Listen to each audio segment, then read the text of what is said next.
বন্ধুরা, আজকের ভিডিও শুরু করার আগে আপনাদের কিছু বলতে চাই। আমরা দেখেছি আপনারা আমাদের ভিডিও অনেকেই দেখছেন, কিন্তু এখনও চ্যানেল সাবস্ক্রাইব করেননি, আর এই সংখ্যাটা 85%-এর বেশি। আপনিও যদি তাদের মধ্যে একজন হন, তাহলে 1 সেকেন্ড সময় নিয়ে আমাদের চ্যানেলটাকে সাবস্ক্রাইব করে আমাদের পাশে থাকুন।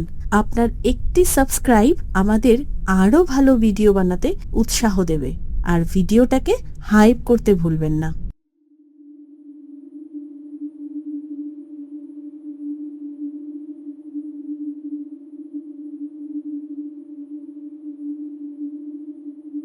তখন সকাল 10টা। সূর্যের হালকা আলো জঙ্গলের গাছপালা ভেদ করে চারিদিকে ছড়িয়ে পড়েছে। এই জঙ্গলের আঁকাবাঁকা কাঁচা রাস্তা দিয়ে তখন একটি লাল গাড়ি ধীরে ধীরে এগিয়ে যাচ্ছে। গাড়ির সামনের সিটে বসে থাকা দুজন মধ্যবয়সী পুরুষ এবং পেছনের সিটে বসে আছে দুজন নারী। ওরা সবাই জঙ্গলের চারপাশটা নিজেদের দু চোখ দিয়ে উপভোগ করতে করতে এগিয়ে চলেছে। আমাদের এই হঠাৎ ঘুরতে বেরিয়ে প্ল্যানটা কিন্তু দারুণ হয়েছে। চারপাশটা যে কি ভালো লাগছে তা বলে বোঝাতে পারবো না। এটা ঠিক বলেছ। আগে থেকে যতবারই ঘুরতে যাব ভেবেছি, কোনো না কোনো কারণে সেটা আর হয়ে ওঠেনি। তবে এবার দেখো কিভাবে হয়ে গেল। ঠিক বলেছিস। এইবারটা সবাই ছুটিও পেয়ে গেলাম, তাই সামান্য গোছগাছ করে বেরিয়ে পড়তে অসুবিধা হয়নি। কিন্তু এত দূরে গাড়ি নিয়ে আসার কি দরকার ছিল? ট্রেনে আসলে হতো না? রুক্মিণীর মাথায় যেন একটু চিন্তার ভাঁজ লক্ষ্য করা গেল। আরে রুক্মিণী, আমি চেষ্টা করেছিলাম, কিন্তু এত কম সময়ে ট্রেনের টিকিট পাওয়া যে চাপের, তাই তো গাড়ি নিয়ে আসতে হলো। আর এটাও তো এক ধরনের অ্যাডভেঞ্চার। তার ওপর তোমরা কোথায় থাকবে কিছুই ঠিক করনি। এইভাবে কোনো অচেনা জায়গার উদ্দেশ্যে বেরিয়ে পড়াটা আমাদের কিন্তু মোটেই ঠিক হয়নি।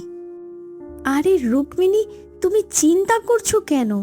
আমরা 4 জন আছি, সবাই মিলে কিছু না কিছু ব্যবস্থা ঠিক করে নেওয়া যাবে। এই বলতে বলতে রুক্মিণীর হাতের ফোনটা অফ হয়ে যায়। এই দেখো, ফোনের নেটওয়ার্কটাও নেই, কিছু তো হচ্ছে না। এই জঙ্গলের রাস্তায় নেটওয়ার্ক পাওয়া যাবে না। আগে আমাদের কোনো লোকালিটিতে পৌঁছাতে দাও, তারপর নেটওয়ার্ক পেয়ে যাবে। এইভাবে বেশ কিছুক্ষণ ওদের গাড়ি চলতে থাকে।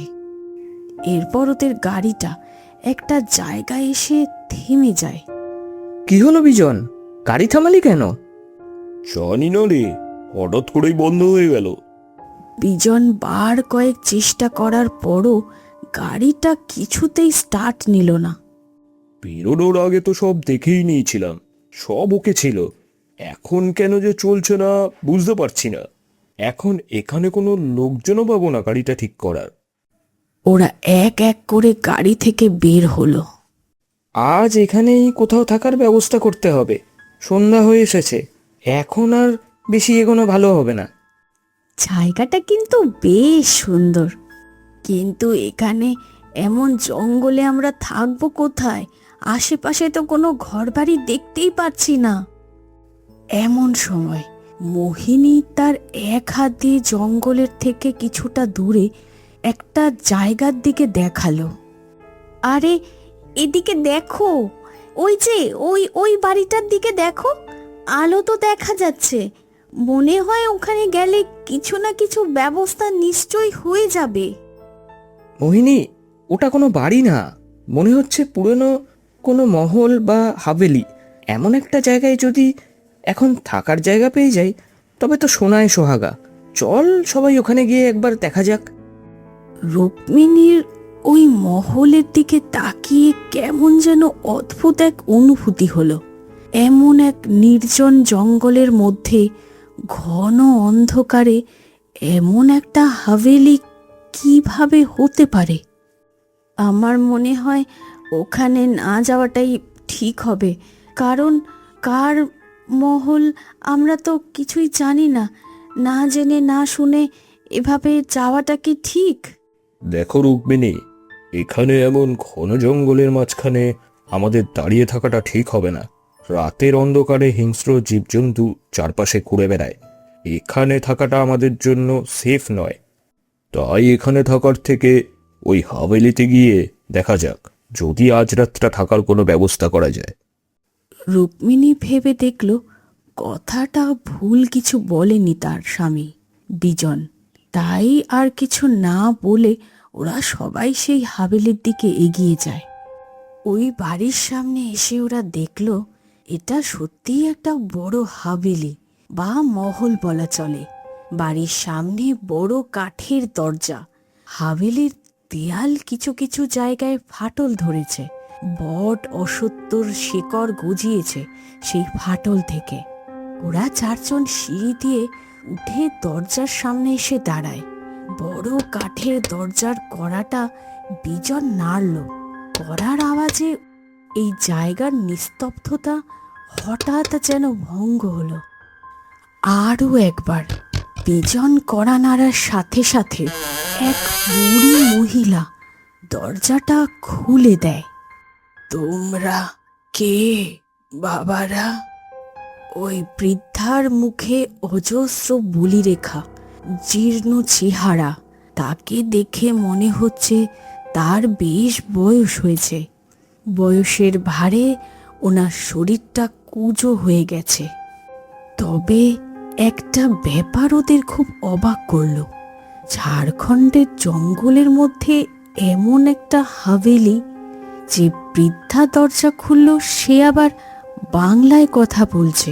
ব্যাপারটা কেমন যেন রহস্যময়। হাভেলিটাকে বাইরে থেকে দেখে তো বোঝা গেল না এটা কোনো বাঙালি রাজবাড়ি। এই চিন্তা দূরে রেখে ওদের এখানে আসার কারণ সেই বৃদ্ধাকে বলতে সে বলল, হ্যাঁ, তোমরা ভেতরে এসো, এখানে তোমরা থাকতে পারো। পুরো হাভেলি সম্পূর্ণ ফাঁকাই পড়ে আছে। আমি একাই থাকি এখানে। এই হাভেলির দেখাশোনা করার কাজ করি। তোমরা নিশ্চিন্তে থাকতে পারো। এই কথাগুলো শুনে ওরা যেন কিছুটা নিশ্চিন্ত হলো। এরপর হাভেলির ভেতরে ওরা প্রবেশ করলো। ওরা দেখল হাভেলিটা পুরনো হলেও বেশ সুন্দর ভেতরটা। এই বৃদ্ধা এমন বয়সেও ভালো দেখাশোনা করছে এই হাভেলির। ওরা সবাই ভেতরে এসে বসে। ওরা সামনে দেখলো দুটো বড় ফটো দেয়ালে টানানো। এটা কার ছবি? কি সুন্দর দেখতে। ফটোতে যে মহিলা, তার সর্বাঙ্গ হিরে মুক্ত সোনায় আবৃত। মুখমণ্ডল অসম্ভব লাবণ্যময়। চোখ দুটো যেন সাগরের থেকেও গভীর। এমন সুন্দর নারী ওরা এর আগে কখনোই দেখেনি। উনি আমাদের রানীমা।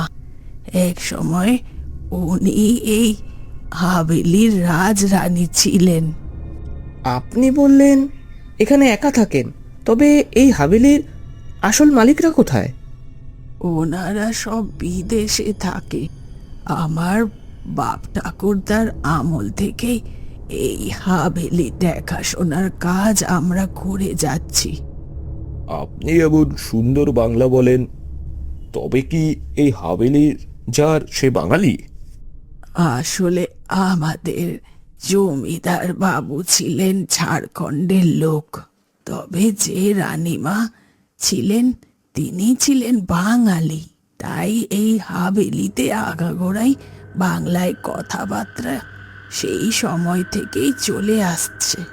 আর আপনাদের দেখে মনে হলো আপনারাও বাঙালি, তাই বাংলাই ব্যবহার করলাম। আপনি এমন একটা নির্জন জায়গায় একা এই বড় হাভেলিতে থাকেন, আপনার ভয় করে না? ভয়? না না না না না, থাকতে থাকতে অভ্যেস হয়ে গেছে। তা তোমরা তো কিছু খাওয়া দাওয়া করবে। দাঁড়াও, তোমাদের জন্য এখানে যা আছে তাই দিয়েই খাওয়া দাওয়ার কিছু ব্যবস্থা করে দিই। এরপর বৃদ্ধা মহিলা ওদের জন্য দুটো ঘর খুলে দেয়। ঘরগুলো খুব বড় ছিল। ঘরের মাঝ বরাবর একটি বিলাসবহুল খাট, তার পেছনে বড় জানলা, জানালায় সুন্দর মখমলি পর্দা লাগানো ছিল। এমন সুন্দর ঘর ওরা এর আগে কখনো দেখেনি।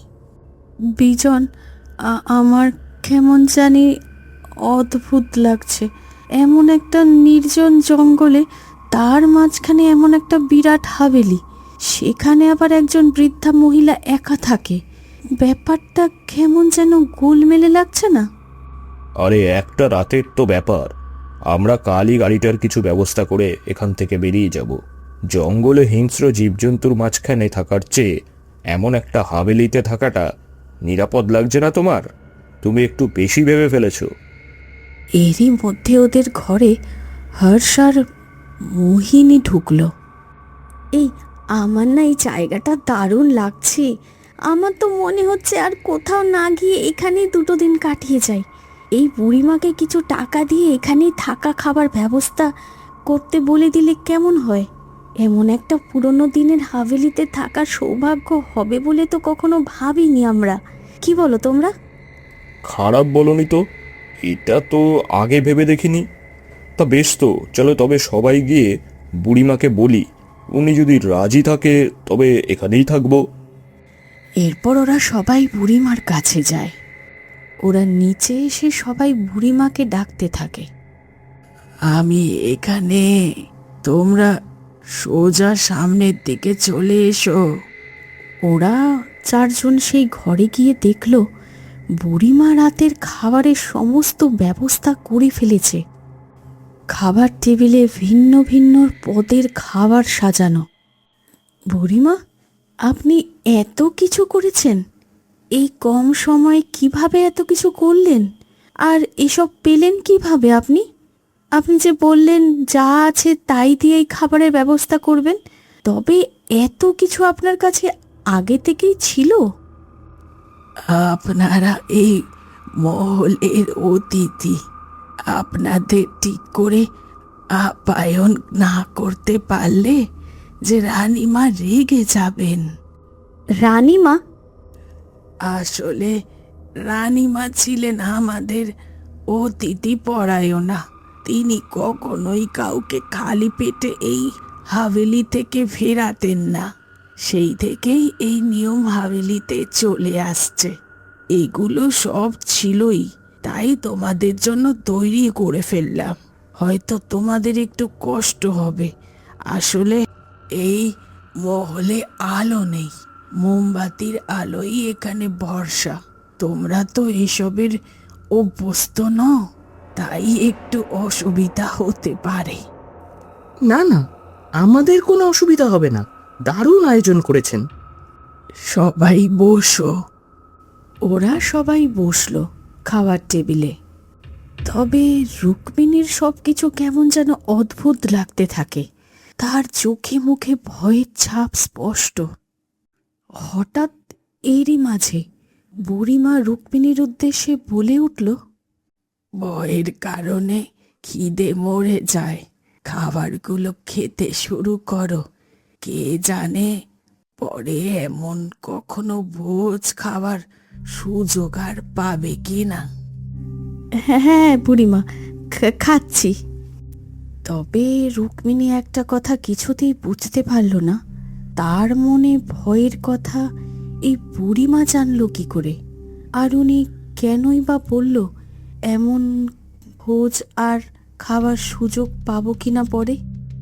এরপর ওরা খাওয়া দাওয়া শেষ করলো।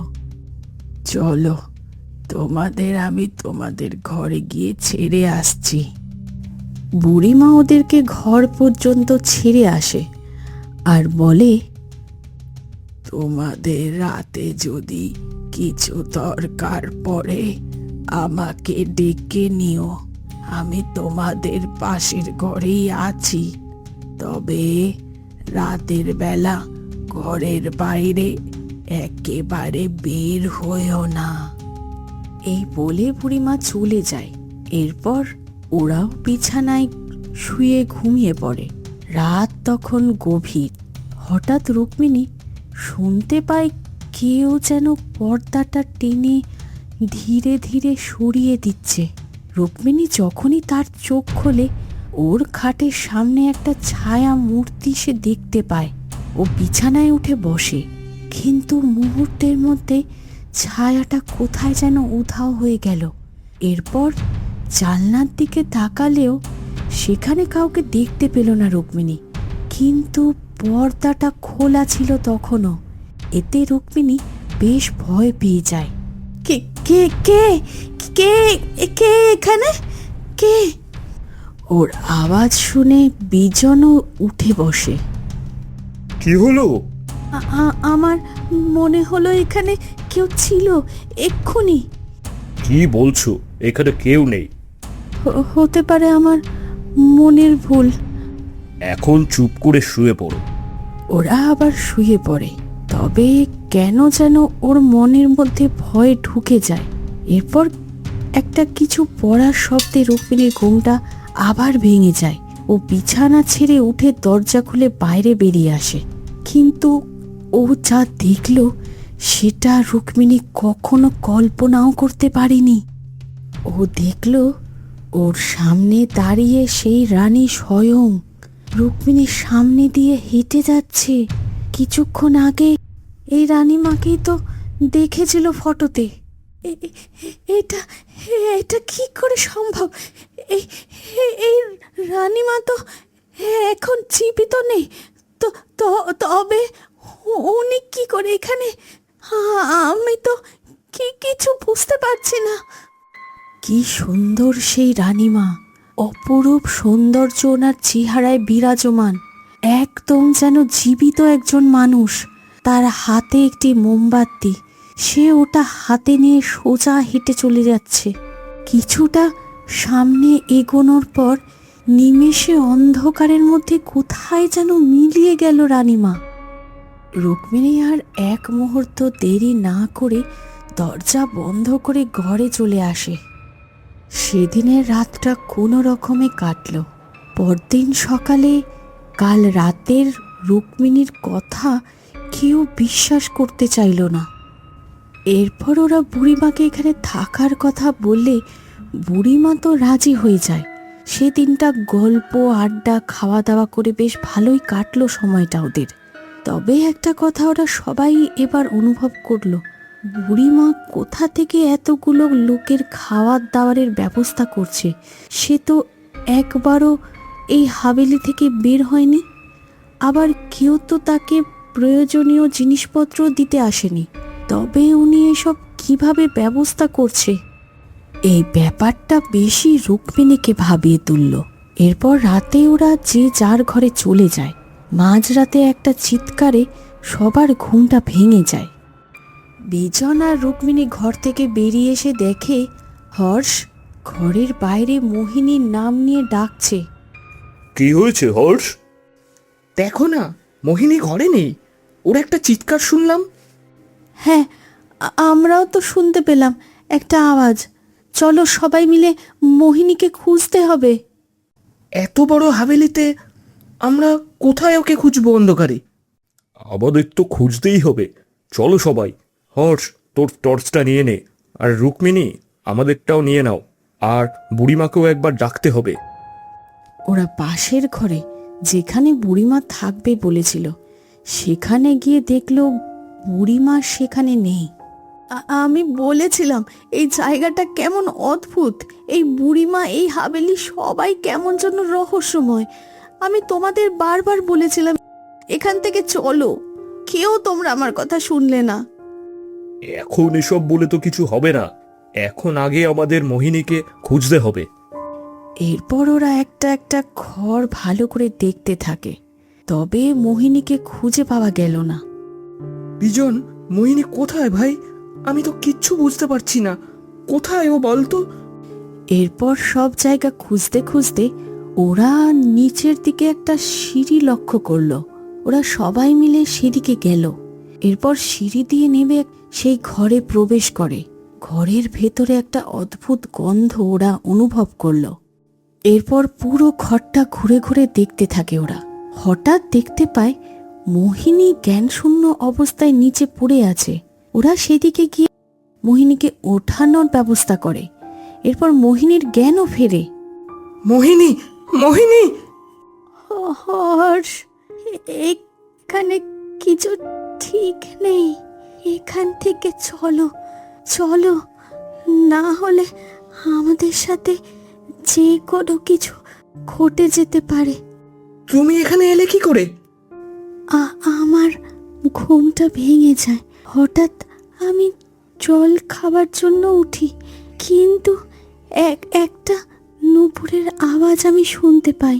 সেই শব্দটা লক্ষ্য করে আমি এগিয়ে যাই। তারপর দেখলাম ওই ফটোতে সেই রানীমাকে যে দেখেছিলাম, সেই রানীমা আমার সামনে দিয়ে হেঁটে সোজা চলে যাচ্ছে। আমি কেমন যেন মোহচ্ছন্ন হয়ে ওনার সঙ্গে সঙ্গে চলতে থাকি। তারপর আমার আর কিছু মনে নেই। সবাই চলো এখান থেকে, আমাদের এক্ষুনি বেরিয়ে যেতে হবে। এরপর সবাই যখন ঘর থেকে বেরোনোর জন্য এগোচ্ছে, এমন সময় বুড়িমা যেন কোথা থেকে সেখানে এসে উপস্থিত হয়। কি বাবারা, সব চললে বুঝি? কিন্তু যাওয়ার আগে তোমাদের যে একটা কাজ করে দিয়ে যেতে হবে। এখানে কি চলছে? আপনি কোথায় ছিলেন? এত খুঁজে তো আপনাকে কোথাও পেলাম না। আর আপনার এই রানীমাকে আমরা এই হাভেলির মধ্যে ঘুরে বেড়াতে দেখতে পাচ্ছি কেন? আপনি কি লুকোচ্ছেন আমাদের কাছে? বলছি বলছি, তোমরা যাকে দেখেছ সে আমাদের রানীমাই বটে। ওনার অতৃপ্ত আত্মা এই হাভেলিতে ঘুরে বেড়াচ্ছে। কেন জানো? ওনার আত্মার মুক্তি হয়নি। আজ থেকে বহু বছর আগে যখন রাজা সাহেব রানীমা এই মহলে বসবাস করত, তখন এই জায়গার প্রজাগণ খুব ভালোভাবেই দিন যাপন করছিল। রাজা সাহেবের শাসনে তিনি ছিলেন প্রজা বৎসল। তবে উনি রানীমাকে প্রাণের চেয়েও বেশি ভালোবাসত। রানীমাও ছিলেন খুব সুন্দরী। রাজা সাহেবের মনে সব সময় ভয়ে কাজ করত, যদি রানী কখনো তার সাথে বিশ্বাসঘাতকতা করে। তার ভালোবাসা আস্তে আস্তে সন্দেহে পরিণত হয়। সে সব সময় রানীমাকে সন্দেহের চোখে দেখতে থাকে। কখনো কারোর সামনে রানীমাকে আসতে দিত না। এক বন্ধ ঘরে রানীমা দিনের পর দিন কাটাচ্ছিল। এরপর একদিন রাজা সাহেব কোনো কাজে রাজ্যের বাইরে যায়। সেই সময় রাজা সাহেবকে সিংহাসন থেকে সরানোর জন্য তার অন্য ভাইরাও অনেক চেষ্টা করতে থাকে। সবাই জানতো রাজা সাহেবের তার রানীকে নিয়ে সন্দেহের কথা। এরপর রাজা সাহেব যখন তার কাজ সেরে হাভেলিতে ফেরে, রাজা সাহেবের কান ভরিয়ে রানীমাকে চরিত্রহীন প্রমাণ করার জন্য তার ভাইরা সব সীমা অতিক্রম করে যায়। এরপর রাজা সাহেব কোনো বিচার বিবেচনা না করেই রানীমাকে এই ঘরেই জীবন্ত অবস্থায় ইট গেঁথে দেয়াল তুলে জীবন্ত সমাহিত করে দেয়। এই ঘটনার পর রাজা সাহেবও পাগল হয়ে যায়। তারপর এক এক করে এই হাভেলির বংশধরেরা কোনো এক অজানা কারণে মৃত্যুর মুখে পড়ে। এরপর থেকেই রানী মায়ের অতৃপ্ত আত্মা এইখানেই ঘুরে বেড়াচ্ছে। উনি সেই থেকে অপেক্ষা করছে কেউ এই হাভেলিতে এসে তার অবশিষ্ট উদ্ধার করে তাকে মুক্তি দেবে। তা সেটা আপনিও তো করতে পারতেন। সেদিন যখন রানীমাকে ওরা এভাবে জীবন্ত সমাহিত করেছিল, তোমরা ভাবছো ওরা আমাকে ছেড়ে দিয়েছিল? রানীমা তার সুখ দুঃখের সব কথা আমাকে বলতো।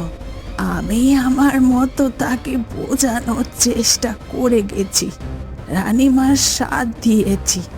কিন্তু জানো, রানীমা ছিল সম্পূর্ণ নির্দোষ। আমার রানীমার মতো পবিত্র কেউ ছিল না এই রাজমহলে। ওরা পরিকল্পনা করে এই হাভেলির সিংহাসনের লোভে রাজা সাহেবকে দিয়ে এই কাজ করেছিল সেদিন। ওরা আমাকেও সেই সময় হত্যা করে, তাই আমিও অশরীরী হয়ে এই হাভেলিতে রানীমার সঙ্গেই থেকে গেছি। তার দেখাশোনা এখনো করে চলেছি। তোমরা রানীমাকে মুক্তি দাও, মুক্তি দাও। এরপর ওরা রানীমার অবশেষ নিয়ে সেগুলো অগ্নিতে দাহ করে। আর সেই মুহূর্তের রানীমা ও বুড়িমার আত্মা বিলীন হয়ে যায় এই মহাশূন্যে।